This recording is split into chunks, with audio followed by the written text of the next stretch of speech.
Hey everyone, I'm here with my, let's call him therapy dog, Frankie. And I'm not sure I introduced him to you all yet, but he's generally a good boy. And he kept me a lot of company going through chemo and radiation, so he's a really important part of the family. Today we're going to talk about what they call chemo brain or brain fog. And I think it's something that, unless you've had cancer, you just don't understand what this is. And I think I have a decent way to explain it. So because I respect your time, I've made some notes. So I'm just going to look at my notes, and that way I can just go through it quickly.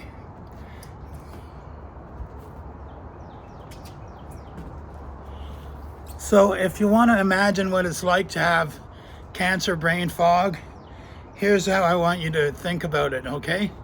Pretend you're back in college and you're going out on a big drunk. You're doing shooters all night till 3 in the morning.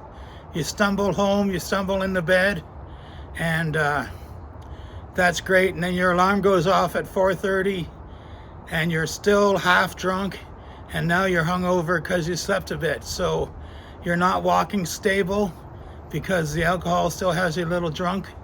Your mind is all like tired and just hard to think because you're hungover at the same time. I mean, a lot of us have had nights and mornings like that. I'm not confessing to anything, but I'm just saying there's a reason I know this is a good comparison. So anyway, you got that going for you.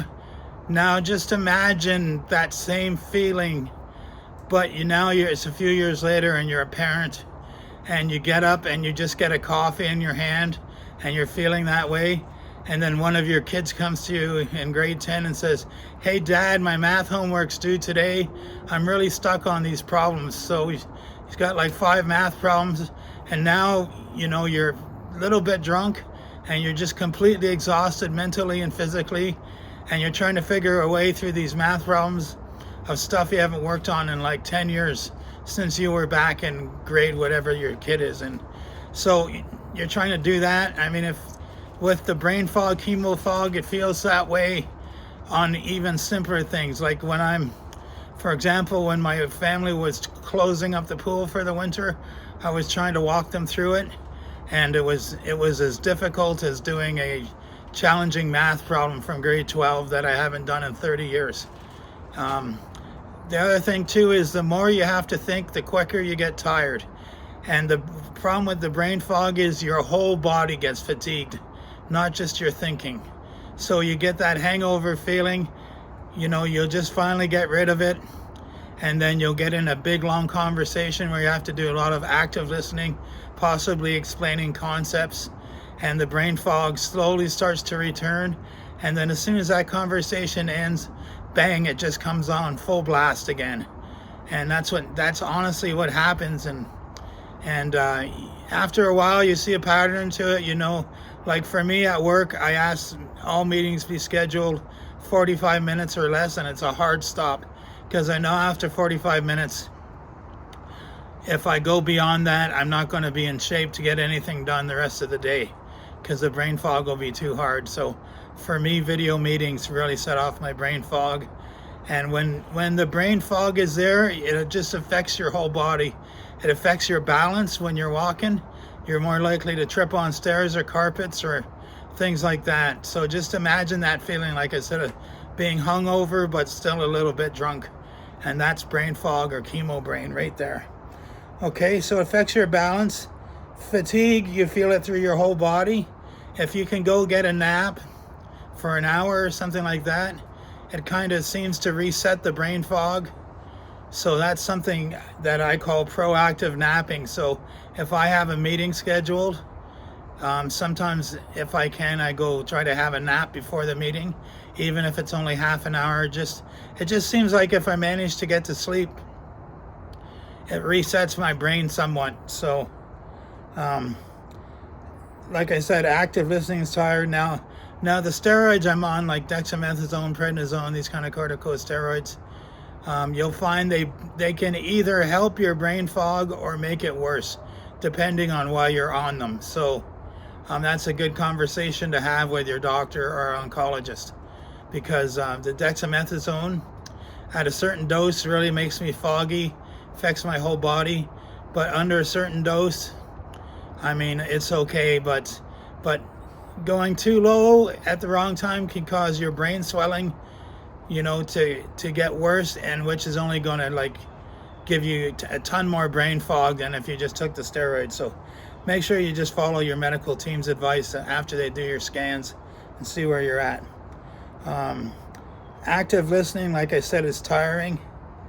Affects your whole body. Here's what helps me, okay? So in the morning, I like to start my day, I like to come out in the sunrise and watch the sunset. And I just have my coffee as my little ritual. I have a journal that I write in with all my daily goals, and I keep track. Did I do all my daily goals yesterday? Like, did I do my 40-minute bike ride, my 40 minutes of strength work? You know, there's my strength bands right behind me on the back deck. So that gets my day off to a good start.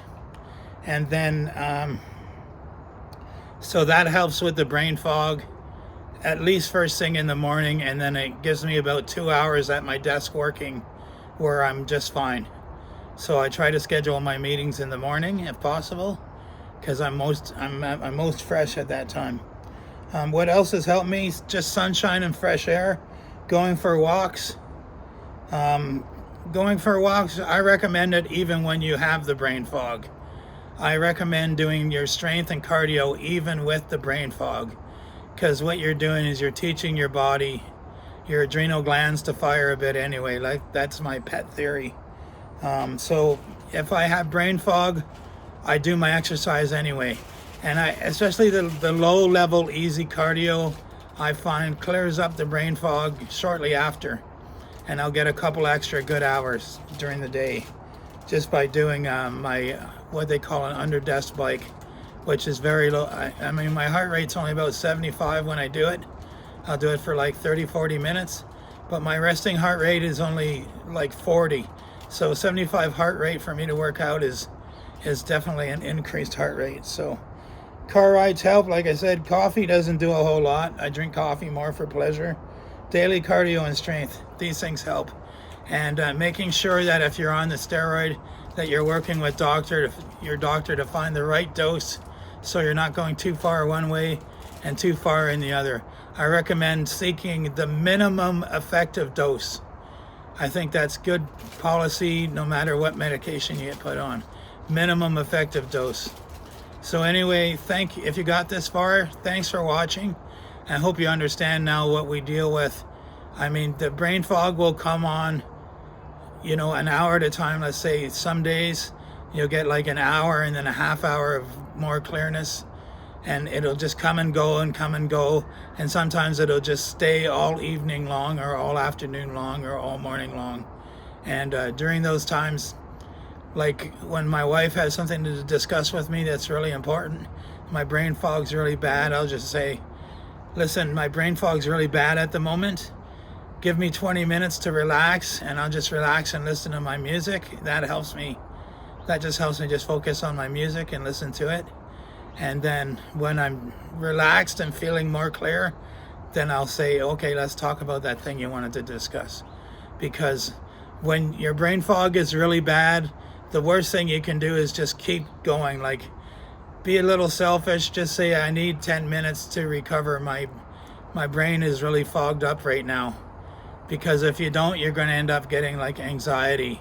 Because, you know, dealing with complicated problems such as things like the house budget, or, you know, we've got the car repairs due and we need to figure out a way to set aside some money for that.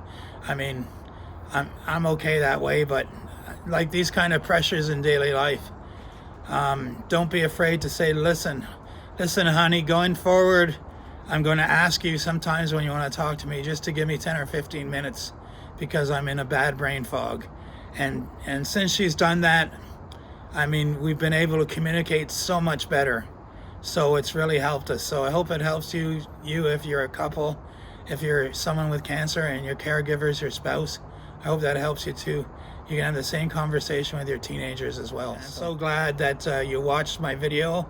And again, you can join my prayer list down below. I pray for everyone who signs up, and I'm very much believer in my faith. Got me through this terrible time, and now I'm at a place where I'm not doing any treatment, and so we're just waiting on the next scan, because the last scan was clear. So I'm hoping the next scan is clear and it just stays that way. So be sure you subscribe to the channel and you'll get all the updates. Okay, this, like I said, it's your friend Big Northern Bear, out.